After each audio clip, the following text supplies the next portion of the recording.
اور قلت کے سوا کچھ حاصل نہیں ہوتا۔ اس شخص کے مانند نہیں جو اللہ تعالیٰ کی رضا کے لیے بھلائی کے راستے میں خرچ کرتا ہے، کیونکہ اس شخص نے اللہ تعالیٰ کے ساتھ تجارت کی اور جو کچھ اس نے خرچ کیا اس سے کئی گنا نفع اٹھایا۔ اللہ تبارک و تعالیٰ نے اس شخص کو جو اپنی شہوات میں مال خرچ کر کے فخر کرتا ہے بعیس سناتے ہوئے فرمایا، یعنی وہ اپنے اس فعل کے بارے میں سمجھتا ہے کہ اللہ تعالیٰ اس کو دیکھتا ہے، نہ وہ چھوٹے بڑے اعمال کا اس سے حساب ہی دے گا، بلکہ اللہ تعالیٰ نے اس کے اعمال کو دیکھا، ان کو اس کے ذریعے محفوظ کر لیا، اور اللہ تعالیٰ نے اس کے ہر اچھے برے اعمال پر کرامن کاتبین مقرر کر دیے ہیں۔ پھر اس سے اپنی نعمتوں کا اقرار کراتے ہوئے فرمایا، کیا ہم نے اسے 2 آنکھیں، زبان اور 2 ہونٹ نہیں دیے؟ یعنی یہ چیزیں حسن و جمال، دیکھنے، بولنے اور دیگر ضروری فائدے کے لیے عطا کی، یہ تو ہیں دنیا کی نعمتیں۔ پھر دین کی نعمتوں کے بارے میں فرمایا، یعنی ہم نے اسے خیر و شر کے راستے دکھائے اور اس کے سامنے ہدایت اور گمراہی کو واضح کیا۔ بس یہ بے پایا احسانات ہیں جو بندے سے تقاضا کرتے ہیں کہ وہ اللہ تعالیٰ کے حقوق کو قائم کرے، اس کی نعمتوں پر اس کا شکر ادا کرے اور ان نعمتوں سے اس کی نافرمانیوں میں مدد نہ لے، مگر اس انسان نے ان تقاضوں کو پورا نہ کیا، یعنی وہ گھاٹی میں داخل ہوا، نہ اس کو عبور کیا، کیونکہ وہ اپنی خواہشات نفس کی پیروی کرنے والا ہے، اور یہ گھاٹی اس کے لیے بہت سخت ہے۔ پھر گھاٹی کی تفسیر بیان کرتے ہوئے فرمایا، اور آپ کو کیا معلوم گھاٹی کیا ہے؟ کسی گردن کا چھڑانا، یعنی کسی غلام کو غلامی سے آزاد کرنا، یا مکاتبت کی رقم کی ادائیگی میں مکاتب کی مدد کرنا، اور افضل یہ ہے کہ اس مسلمان قیدی کو چھڑایا جائے جو کفار کی قید میں ہے، یا سخت بھوک کے دن، سخت حاجت کے وقت ان لوگوں کو کھانا کھلانا جو سب سے زیادہ ضرورت مند ہے، جیسے یتیم رشتہ دار کو اس کا یتیم ہونا محتاج اور رشتہ دار ہونا، یہ سب امور ہیں اس میں یکجا ہیں، یا مسکین خاکسار کو، یعنی جو سخت حاجت اور ضرورت کی بنا پر مٹی سے چمٹ کر رہ گیا ہے۔ پھر ان لوگوں میں داخل ہوا جو ایمان لائے، یعنی وہ ان چیزوں پر اپنے دل سے ایمان لائے جن پر ایمان لانا واجب ہے، اور نیک عمل کیے، اس میں ہر واجب یا مستحب قول و فعل داخل ہے، اور وہ اللہ تعالیٰ کی اطاعت کرنے، اس کی نافرمانی سے رک جانے اور تکلیف دہ تقریر پر صبر کرنے کی ایک دوسرے کو تلقین کرتے رہے، یعنی وہ ایک دوسرے کو ترغیب دیتے تھے کہ ان احکام کی اطاعت کی جائے اور ان پر کامل طور پر انشراح صدر اور اطمینان نفس کے ساتھ عمل کیا جائے، اور ایک دوسرے کو مخلوق پر رحم کرنے کی وصیت کرتے رہے، یعنی محتاجوں کو عطا کرنے، اپنے جاہلوں کو تعلیم دینے، ان معاملات کا ہر لحاظ سے انتظام کرنے جن کی وہ ضرورت مند ہے، ان کے دینی اور دنیاوی مسائل میں ان کی مدد کرنے کے لیے ایک دوسرے کو وصیت کرتے رہے۔ نیز وہ یہ بھی وصیت کرتے رہے کہ وہ ان کے لیے وہی چیز پسند کریں جو اپنے لیے پسند کرتے ہیں، اور جو چیز اپنے لیے ناپسند کرتے ہیں ان کے لیے بھی ناپسند کریں۔ یہی لوگ ہیں جو ان اوصاف پر قائم رہے، اور یہی لوگ ہیں جن کو اللہ تعالیٰ نے گھاٹی سے گزرنے کی توفیق عطا کی۔ یہی لوگ صاحب سعادت ہیں کیونکہ انہوں نے حقوق اللہ اور حقوق العباد کو ادا کیا، جن کو ادا کرنے کا اللہ تعالیٰ نے حکم دیا تھا، اور ان امور کو چھوڑ دیا جن سے اللہ تعالیٰ نے ان کو روکا تھا، اور یہ سعادت کا عنوان اور اس کی علامت ہے۔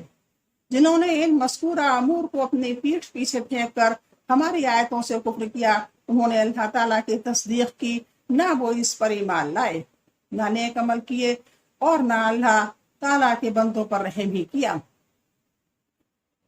وہ بدبخت ہیں، یہ لوگ آگ میں بند کر دیے جائیں گے، یعنی وہ آگ بڑے بڑے ستون میں بند کی گئی ہوگی جو اس آگ کے پیچھے کھڑے کیے گئے ہوں گے تاکہ جہنم کے دروازے کھل نہ سکیں، اور یہ مجرمین تنگی اور سختی میں مبتلا رہیں۔ اب سورہ الشمس کا ترجمہ و تفسیر ہے۔ سورہ الشمس، قسم ہے سورج کی اور اس کی روشنی کی اور چاند کی جب وہ اس کے پیچھے آتا ہے، اور دن کی جب وہ سورج کو روشن کر دیتا ہے، اور رات کی جب وہ ڈھانپ لیتی ہے اس کو، اور آسمان کی اور اس ذات کی جس نے اس کو بنایا،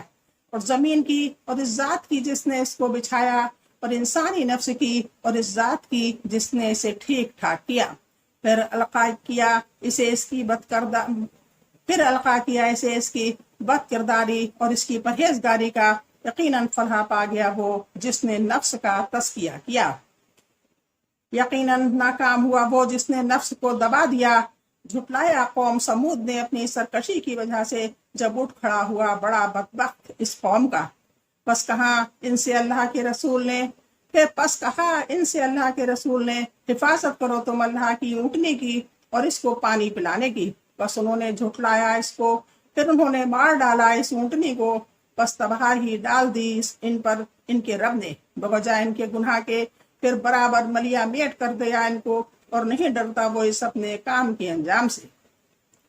سورہ الشمس کی تفسیر۔ اللہ تبارک و تعالیٰ نے ان عظیم آیات کے ذریعے سے فلاح یاب نفس یعنی کامیاب نفس اور اس کے علاوہ فاسق و فاجر نفوس پر قسم کھائی ہے۔ چنانچہ فرمایا یعنی سورج اس کی روشنی اور اس سے صادر ہونے والے فائدوں کی قسم، اور چاند کی جب اس کے پیچھے نکلے یعنی جب چاند منازل اور روشنی میں سورج کے پیچھے چلے، اور دن کی جب اسے چمکا دے یعنی جب وہ روئے زمین پر تمام چیزوں کو روشن اور واضح کر دے، اور رات کی جب اسے چھپا لے یعنی جب وہ تمام سطح زمین کو ڈھانپ لے اور زمین پر موجود ہر چیز تاریک ہو جائے۔ اس عالم میں اندھیرے اور اجالے، سورج اور چاند کا ایک نظم اور مہارت کے ساتھ بندوں کے مسئلے کے قیام کے لیے ایک دوسرے کا تعاقب کرنا اس حقیقت کی سب سے بڑی دلیل ہے کہ اللہ تعالیٰ ہر چیز کا علم رکھتا ہے اور ہر چیز پر قادر ہے۔ وہ اکیلا معبود ہے جس کے سوا ہر معبود باطل ہے۔ اور آسمان کی اور جس نے اسے بنایا اس میں احتمال ہے کہ معصولہ ہو، تب یہ قسم آسمان اور اس کے بنانے والے یعنی اللہ تعالیٰ کی ہے۔ یہ بھی احتمال ہے کہ مصادر یہ ہو، تب قسم آسمان اور اس کے بنانے کی ہے جو مضبوطی، مہارت اور خوبصورتی کے ساتھ بنانے پر قادر ہونے کی غایت و انتہا ہے۔ اسی کے مانند اللہ تعالیٰ کا ارشاد ہے، اور زمین کی اور اس کی جس نے اسے پھیلایا یعنی زمین کو پھیلایا اور اس کو وسعت عطا کی، تب اس وقت مخلوق سے ہر قسم کا فائدہ اٹھانے پر قادر ہوئی۔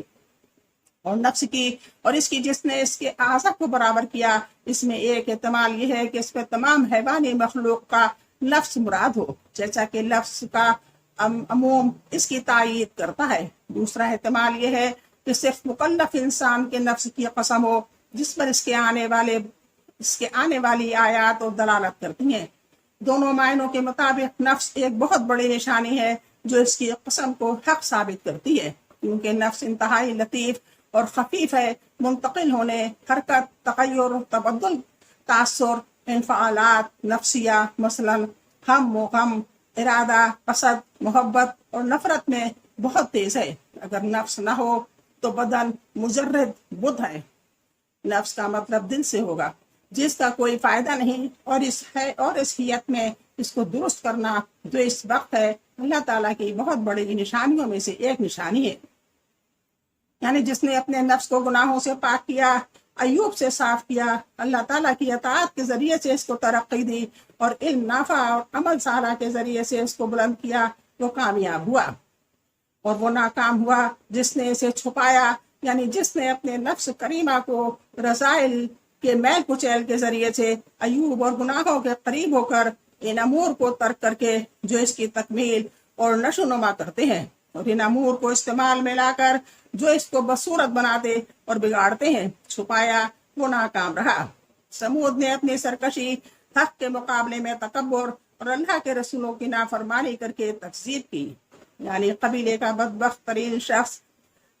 قدار بن صالب اونٹنے کی پونچیں کاٹنے کے لیے اس وقت اٹھا جب سب نے اس جرم پر اتفاق کیا اور اسے ایسا کرنے کا حکم دیا، تو اس نے ان کی اطاعت کی۔ تو اللہ کے رسول یعنی صالح علیہ السلام نے ان کو تنبیہ کرتے ہوئے کہا، یعنی اللہ تعالیٰ کی اونٹنے کی پونچیں کاٹنے سے باز رہو، جس کو اللہ تعالیٰ نے تمہارے لیے عظیم نشانی بنایا، اور اس کا دودھ پلا کر اللہ تعالیٰ نے تم کو جس نعمت سے نوازا ہے، اس کے جواب میں اونٹنے کو ہلاک نہ کرو۔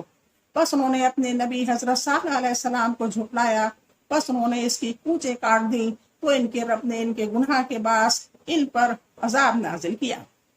یعنی ان کو برباد کر دیا،